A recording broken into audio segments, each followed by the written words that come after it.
ಇರಾನ್ನ ಬೀದಿ ಬೀದಿಯಲ್ಲಿ ಬೆಂಕಿ ಮಳೆ ಸುರಿತಾ ಇದೆ. ಟೆಹರಾನ್ನಲ್ಲಿರುವ ತೈಲ ಘಟಕಗಳು ಸುಟ್ಟು ಭಸ್ಮವಾಗಿದೆ.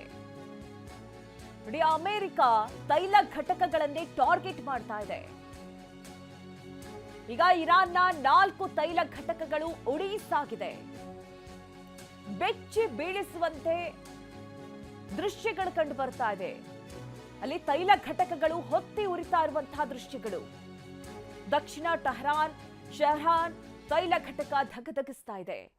ಈ ಕ್ಷಣಕ್ಕೂ ಕೂಡ ತೈಲ ಘಟಕಗಳು ಹೊತ್ತಿ ಉರಿತಾ ಇದೆ. ನೋಡಿ, ಈ ದೃಶ್ಯಗಳು ನಿಜಕ್ಕೂ ಭಯಾನಕವಾಗಿದೆ. ಯಾವ ರೀತಿ ತೈಲ ಘಟಕ ಹೊತ್ತು ಉರಿತಾ ಇದೆ, ಅದರಿಂದ ಬರ್ತಾ ಇರುವಂತಹ ಕಪ್ಪು ಹೊಗೆ ನೋಡಿ.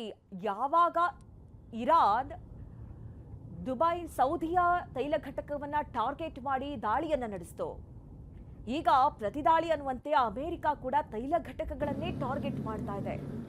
ಸುಮಾರು 4 ತೈಲ ಘಟಕಗಳ ಮೇಲೆ ಅಟ್ಯಾಕ್ ಮಾಡಿರೋದು. ಈ ಕ್ಷಣಕ್ಕೂ ಕೂಡ ತೈಲ ಘಟಕಗಳು ಹೊತ್ತಿ ಉರಿತಾ ಇದೆ. ಟೆಹರಾನ್ ಶಬ್ರಾನ್ ಆ ಭಾಗದ ತೈಲ ಘಟಕಗಳ ಮೇಲೆ ಅಟ್ಯಾಕ್ ನಡೆದಿರೋದು. ಈಗ ಅಮೆರಿಕದ B1 ಮಿಸೈಲ್ಸ್ಗಳು ಎಂಟ್ರಿ ಕೊಡ್ತಾ ಇದೆ.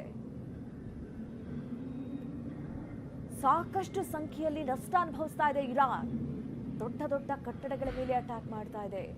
ಈಗ ತೈಲ ಘಟಕಗಳು ಟಾರ್ಗೆಟ್ ಆಗಿದೆ. ಸುಮಾರು 4 ತೈಲ ಘಟಕಗಳು ಅನ್ನೋದು ಗೊತ್ತಾಗ್ತಾ ಇದೆ. ಇರಾನ್ನ ತೈಲ ಘಟಕಗಳೇ ಅಮೆರಿಕದ ಟಾರ್ಗೆಟ್. ನಿನ್ನೆ ರಾತ್ರಿ ಇರಾನ್ನ 7 ತೈಲ ಘಟಕಗಳು ಒಡಿಸಾಗಿತ್ತು. ಒಂದು ವಾರದಲ್ಲೇ 30 ತೈಲ ಸಂಗ್ರಹಣಾ ಘಟಕಕ್ಕೆ ಬೆಂಕಿ ಇಟ್ಟಾಗಿದೆ. ಇರಾನ್ನ ತೈಲ ಬುಡಕ್ಕೆ ಬೆಂಕಿ ಇಟ್ಟಿದೆ ಅಮೆರಿಕ. ಅಮೆರಿಕ ಯಾವ ರೀತಿ ಟಾರ್ಗೆಟ್ ಅನ್ನ ಮಾಡ್ತಾ ಇದೆ. ನಿನ್ನೆ ರಾತ್ರಿ 7 ತೈಲ ಘಟಕಗಳು ಹೊತ್ತಿ ಉರಿದಿತ್ತು. ಈವರೆಗೂ ಕೂಡ ಸುಮಾರು 30ಕ್ಕೂ ಹೆಚ್ಚು ತೈಲ ಸಂಗ್ರಹಣಾ ಘಟಕಕ್ಕೆ ಬೆಂಕಿ ಹಾಕಿದ್ದಾರೆ.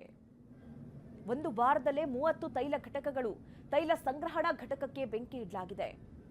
ಇವತ್ತು 4 ತೈಲ ಘಟಕ ಹೊತ್ತಿ ಉರಿತಾ ಇದೆ. ನೋಡಿ, ಯಾವ ರೀತಿ ಸುತ್ತಮುತ್ತಲ ಪ್ರದೇಶ ಹೊತ್ತಿ ಉರಿತಾ ಇದೆ. ಅದರಿಂದ ದಟ್ಟವಾದ ಹೊಗೆ ಆವರಿಸಿಕೊಳ್ತಾ ಇದೆ. ಅಮೆರಿಕ ಟಾರ್ಗೆಟ್ ಯಾವ ರೀತಿ ಮಾಡಿದೆ, ಯಾವ ರೀತಿ ದಾಳಿಯನ್ನ ನಡೆಸ್ತಾ ಇದೆ. ಒಂದ್ ಕಡೆ ಇಸ್ರೇಲ್, ಇನ್ನೊಂದು ಕಡೆ ಅಮೆರಿಕ, ಮತ್ತೆ ಇದಕ್ಕೆ ಸಪೋರ್ಟ್ ಮಾಡಿದಂತಹ ಹಲವು ದೇಶಗಳು ಈಗ ಇರಾನ್ ಅನ್ನ ಟಾರ್ಗೆಟ್ ಮಾಡಿರೋದು. ಹೀಗಾಗಿ ಇರಾನ್ನಲ್ಲಿ ಹಲವು ಕಡೆಗಳಲ್ಲಿ ಇಂತಹ ಹೊತ್ತಿ ಉರಿತಾ ಇರುವಂತಹ ದೃಶ್ಯಗಳು ಕಂಡು ಬರ್ತಾ ಇದೆ. ದಿನ ದಿನಕ್ಕೂ ಕೂಡ ಉದ್ವಿಗ್ನ ಪರಿಸ್ಥಿತಿ.